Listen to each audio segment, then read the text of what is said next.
Cómo me gusta estar de nuevo en casa. ¿Qué tal? Buenas noches, ¿cómo le va? Buenas noches.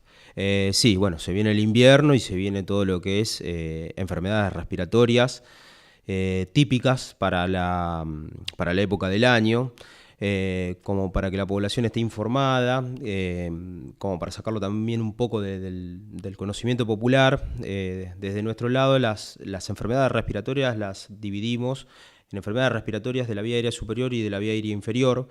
En general, las enfermedades de la vía aérea superior son las rinitis, que es el agüita que cae de la nariz, dolores de garganta. Tampoco es de todos los días la sinusitis, sí la otitis media y demás. Son patologías de vía aérea superior, que son motivo de consulta a diario, la faringitis. Y después lo que es vía aérea inferior, todo lo que sea laringitis, bronquitis, bronquiolitis, mucho más frecuente y mucho más común en niños, con lo cual yo creo que sería el 80% de motivo de consulta en pediatría en la época invernal. Un poco lo dividimos de esa forma, las patologías respiratorias, y bueno, en el 90% de los casos, en esta época del año, son virales, son enfermedades autolimitadas, a 7-10 días.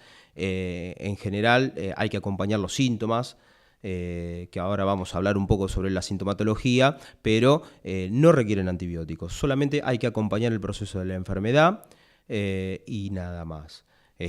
A veces estas enfermedades virales se pueden sobreagregar con alguna cuestión bacteriana y demás, que ahí sí requiere tratamiento antibiótico, pero de entrada, y como te dije anteriormente, el 90% son virales, con lo cual es lo típico para esta época del año.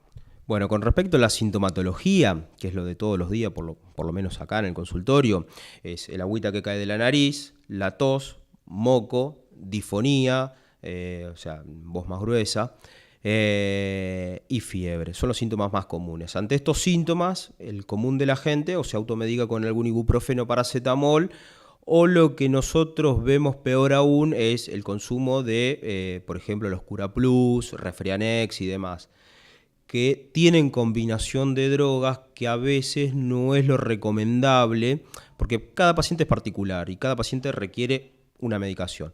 Porque han venido a la guardia, a la consulta, gente con problemas cardiovasculares que consumían pseudoefedrina, que es uno de los componentes del Refrianex, del Curaplus y demás. Con lo cual vienen presión alta, el corazón que se le sale del pecho y demás.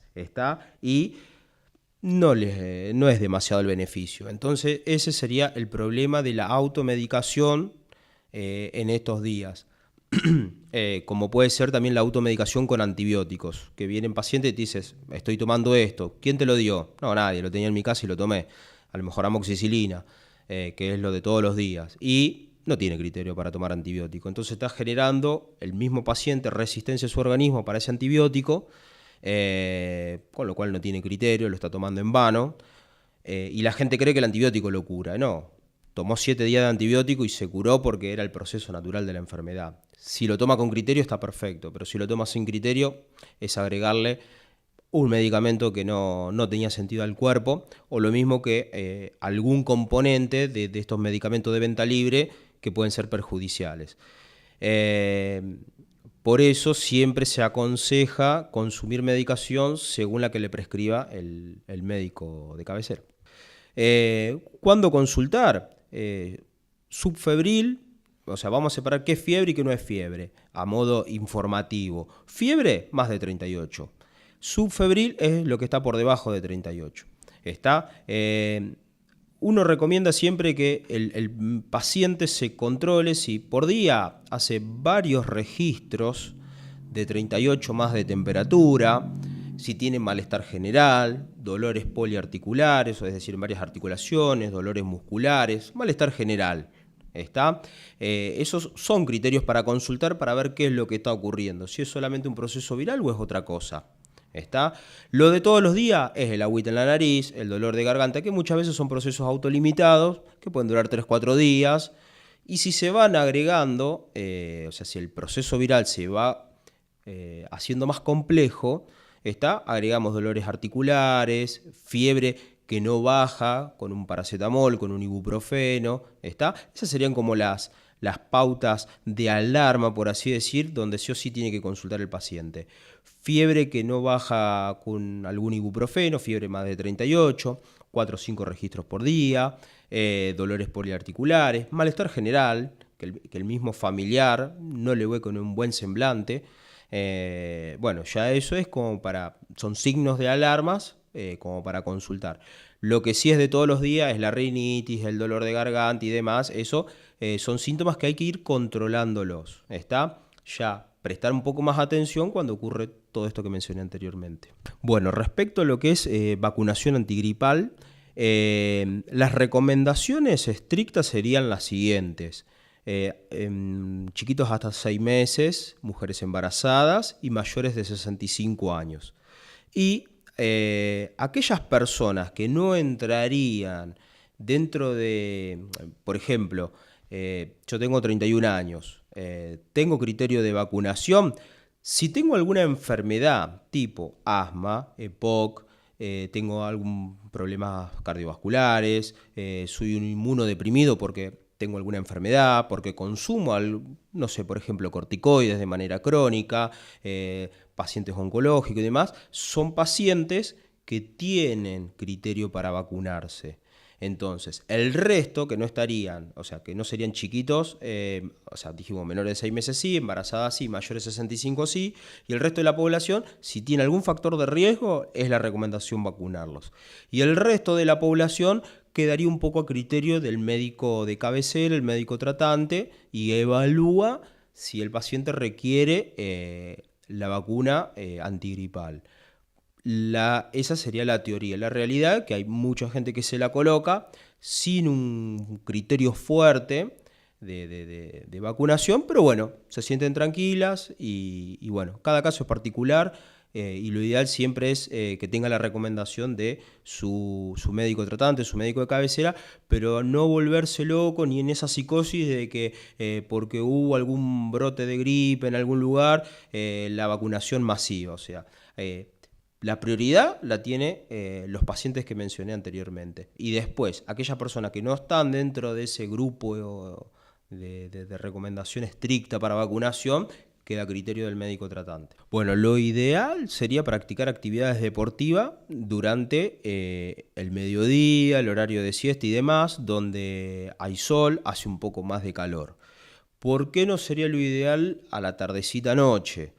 Bajas temperaturas, aquellas personas que practican actividades deportivas al aire libre, obviamente uno transpira. La recomendación sería cambiarse esa ropa mojada y colocarse una seca, llegar a la casa y bañarse, porque el problema está en los cambios de temperatura. El frío provoca en la parte respiratoria, puede provocar un broncoespasmo, predispone a aquellas personas que tienen asma, broncoespasmo y demás a reactivar algún tipo de enfermedades de base que ya tenga el paciente o bueno, generar alguna afección respiratoria, con lo cual eso lleva a tener después un cuadro gripal. Entonces, las recomendaciones que serían tratar de practicar actividades en horarios de mediodía o el horario de la siesta. Si se practica deporte al aire libre de noche, y si no fuese al aire libre también, cambiarse la ropa húmeda, llegar a la casa y bañarse. Bueno, eso serían a grandes rasgos las recomendaciones, ¿no? Bueno, la casa es todo un tema, es como el verano, pero al revés ahora sería. Mantener un microclima que esté agradable, pero que tampoco uno ande en remera mangas cortas. Si uno anda en remera mangas cortas en la casa, quiere decir que hace bastante calor. El problema está cuando salimos de casa, ese cambio abrupto de temperatura puede afectar nuestras vías aéreas y nos predispone a poder enfermarnos. Esa es una recomendación, mantener un clima agradable, pero no andar ni en ojotas, ni en bermudas, ni en remera mangas cortas. Esa sería la temperatura ideal, porque no todos tenemos un termómetro a lo mejor adentro del hogar. Eso por un lado, ventilar. ¿Y en qué horario me conviene ventilar? En el horario de la siesta, en el horario del mediodía, ¿está? ¿Por qué? Porque también el clima muy caluroso adentro del hogar genera un clima húmedo, un clima caliente y predispone al desarrollo de gérmenes adentro del hogar. Y si eso no se ventila, termina siendo un caldo de cultivo, y más sobre todo en estas épocas que tuvimos varios días de humedad, lluvia, ahora mucho frío, mucho calor adentro del hogar y afuera, y si uno ve a lo mejor en la casa puede encontrar hongos que aparecen y demás. Eso es por falta de ventilación, mucho calor adentro y mucho frío afuera, y ocurren estas cosas. Sí, sí, totalmente. Sumado a esto, muchas veces lo que ocurre, esto me das pie, vienen a lo mejor consulta mamá, papá o mamá con uno de los chiquitos, pero a la vez este chiquito tiene 2 o 3 hermanos. Entonces, ¿qué ocurre? Uno va contagiando al otro. Entonces tenemos en una casa que se enfermó uno y después tenemos 3 o 4 enfermos. Entonces, con más razón hay que ventilar, ¿está? Porque uno estornuda dentro de la casa y si no ventilamos y no tenemos medidas de higiene, limpieza de la casa, ventilación y demás, terminamos todos enfermos adentro de casa. A la mañana salimos con 8 grados, al mediodía está bastante agradable, 15, 16 grados puede ser, y volvemos a casa con 8 grados de vuelta. Así que sí, es una buena recomendación, una buena práctica, llevarse alguna camperita de más, buzo, lo que sea. En el peor de los casos, bueno, molestará un poco el hecho de acarrearlo parte del día, pero es una buena recomendación, porque si no después volvemos a lo mismo. Tanto el problema en el verano como en el invierno son los cambios abruptos de temperatura, que es lo que nos predispone a enfermarnos, y sobre todo, lo que dije en un principio, las vías aéreas respiratorias son las primeras en afectarse. Bueno, ese es todo un tema. Está buena la pregunta. Me sorprendiste, pero hay algunas cosas que se pueden utilizar que están buenas. Por ejemplo, el consumo de vitamina C, sobre todo la vitamina C del limón. No difiere demasiado en la del pomelo o naranja, que también se puede hacer, pero el agua con limón es algo que se consume bastante, es bueno, está rico en vitamina C. También se puede consumir obviamente naranjas y pomelos, lo que le gusten. ¿Cuánto? También es una pregunta. 2, 3 naranjas por día, limones, jugo de limón, se puede consumir tranquilamente.